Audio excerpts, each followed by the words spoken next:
Hi, welcome to my YouTube channel. Today I'll be showing you how to install MongoDB on a M1 MacBook laptop, and as you can see, I'm already on the MongoDB website. We'll follow the instruction on the website and successfully install the application.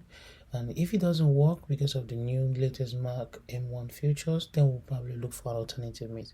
So let's proceed and install MongoDB on our machine.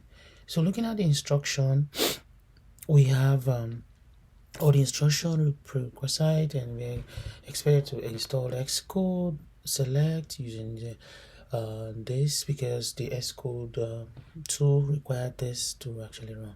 So the first thing we'll do, just copy this code and run our terminal, and let's just go here, clear this and paste it here and run our terminal. And then I say an error, Xcode select install command line 2 are already installed. So it's saying that the software is already installed on our machine, so we don't need to install that software anymore. So let's move to the next thing. Is running the tab by MongoDB. So it's saying tab MongoDB Umbro to download the official Umbro formula for MongoDB and the database tools by running the following command. So we take this command. So we already have Umbro installed in our machine. I made a video. You can either see the link either on the left or right corner about Umbro, how you can install Umbro on your latest M1 Mac machine. Alright, I already have Umbro installed, so let's copy this command and paste it here and run it and wait for the command to execute, and let's see how everything goes. So yeah, command has been so he's saying you have one adopted formula. You can upgrade it by running brew upgrade, which we're going to do. But before that, let's just run brew update, so it will update all packages that we have already installed. So he's saying brew is up to date, right? He's saying brew is up to date, but here he's saying that we should run brew upgrade because he's saying that the list with Umbro is out of date. But never mind, let's just continue since we run this and it's saying our brew is up to date. So the next thing we need to do is to install MongoDB by running the following command. So we want to install MongoDB Community 6, which is a free tool. So let's go ahead by pasting the command and running it, and also wait for the download to take place and for the application to be installed in our machine. Then before we move to the next thing that we needed to do, so let's wait for it and installing, putting all the necessary dependencies that it needs to run and installing, moving forward. Let's wait for it. Before you know it, we'll be done and it's running, or we might end up like fast forwarding all this process, but let's just wait and see how everything goes. Hopefully it will install everything we need and we'll have the application up and running without doing anything else. Alright, also because I like graphical user interface, sometimes when I'm dealing with MongoDB, I'll be installing another application that I'll be using for the graphical user interface called Compass. Compass is a graphical user interface that you can use to connect to your MongoDB database and pull out some information that you need.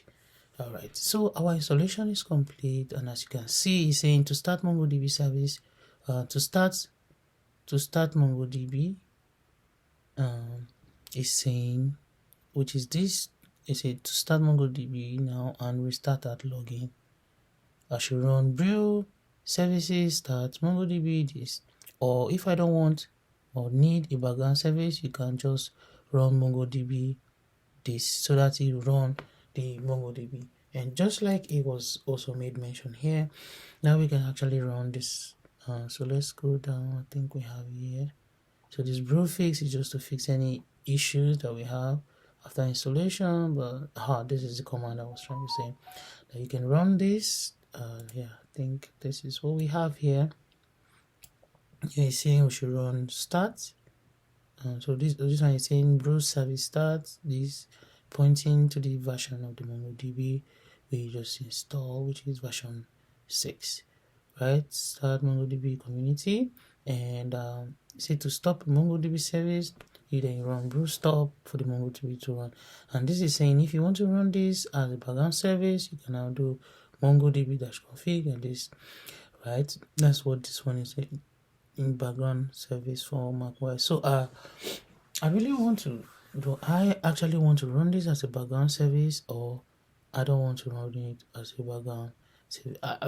That's up to me though, but I would like to run it as a background service. So let me just copy this and run it in my terminal, paste it, and run it so that it will start the service for me as a background service. So he said fork about to fork processes, waiting until server is ready for connection, fork process this, child process started successfully, parent exiting. So it has actually run the process for me, and I believe our MongoDB is running. So for us to be able to know, let's do I think we should be able to run so he said if you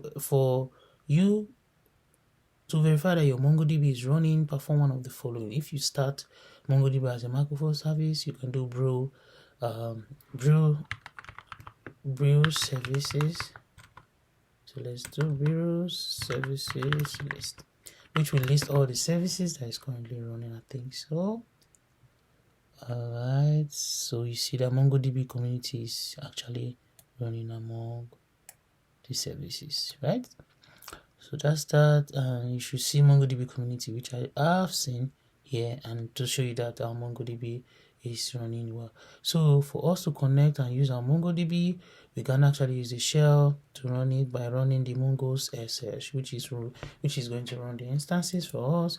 And let's test that by running a command, and it will take us to the shell command. As you can see, we are now in the shell command of MongoDB, and we can run any of the MongoDB queries and be able to see whatever we have in our database. So that's how you set up your MongoDB for M1 Mac, and as you can see, it's actually working as we expected it to.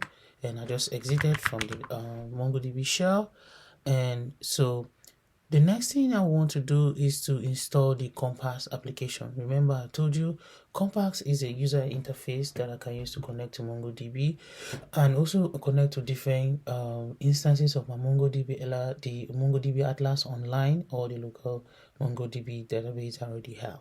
So let's go ahead to install MongoDB. Let's go ahead to install Compass. I don't know, I think Compass belongs to MongoDB, so let me just check if they have Compass here. So that I might just follow the link to Compass and probably just go and download it. So he's saying download Compass, I think. Yeah. This is okay. It's taking us to the download page of Compass, I think. So let's click it and go to the download page of Compass, and say try MongoDB tools for free. This is shell. I'm actually looking for Compass, MongoDB Compass, and this is MongoDB Compass, and so different versions on this side. Then so let's hit the download button and wait for our MongoDB to download. As you can see, our MongoDB have started downloading. In a few minutes time, the MongoDB Compass will be done, and we'll run the MongoDB Compass and connect to our database. As you can see, it is done. So let's run the application and connect it with our now we've run that, so we can now do Compass, which is showing here MongoDB Compass, and now we are running MongoDB Compass. So let's wait for the MongoDB Compass to pop up. Here we can actually do away with this. I don't really need this file no more. Can delete it to trash, so that I can just go to trash and empty my trash just to clear, to make sure that I have space. Right, so MongoDB Compass is coming up. As you can see, MongoDB Compass is up, and you can see start. We want to start, and here we are. This is a default port for all MongoDB servers are running, and we can just connect to the port directly. So let's connect. And see, as you can see, we successfully connected the MongoDB Compass to our MongoDB database, and now here we are with our MongoDB database. And this is just a simple process of installing MongoDB on your M1 machine and running MongoDB Compass, which is a graphical user interface that gives you access to connect to MongoDB server or any other instances of MongoDB online. Thank you for staying tuned. If you find this video very helpful, don't forget to click the like and subscribe button down below for other people to be able to get this video, so that YouTube can recommend other people to get this video online, and also for them to be able to speed up their development career. Thank you for staying tuned. See you in the next video, and hope you have learned something.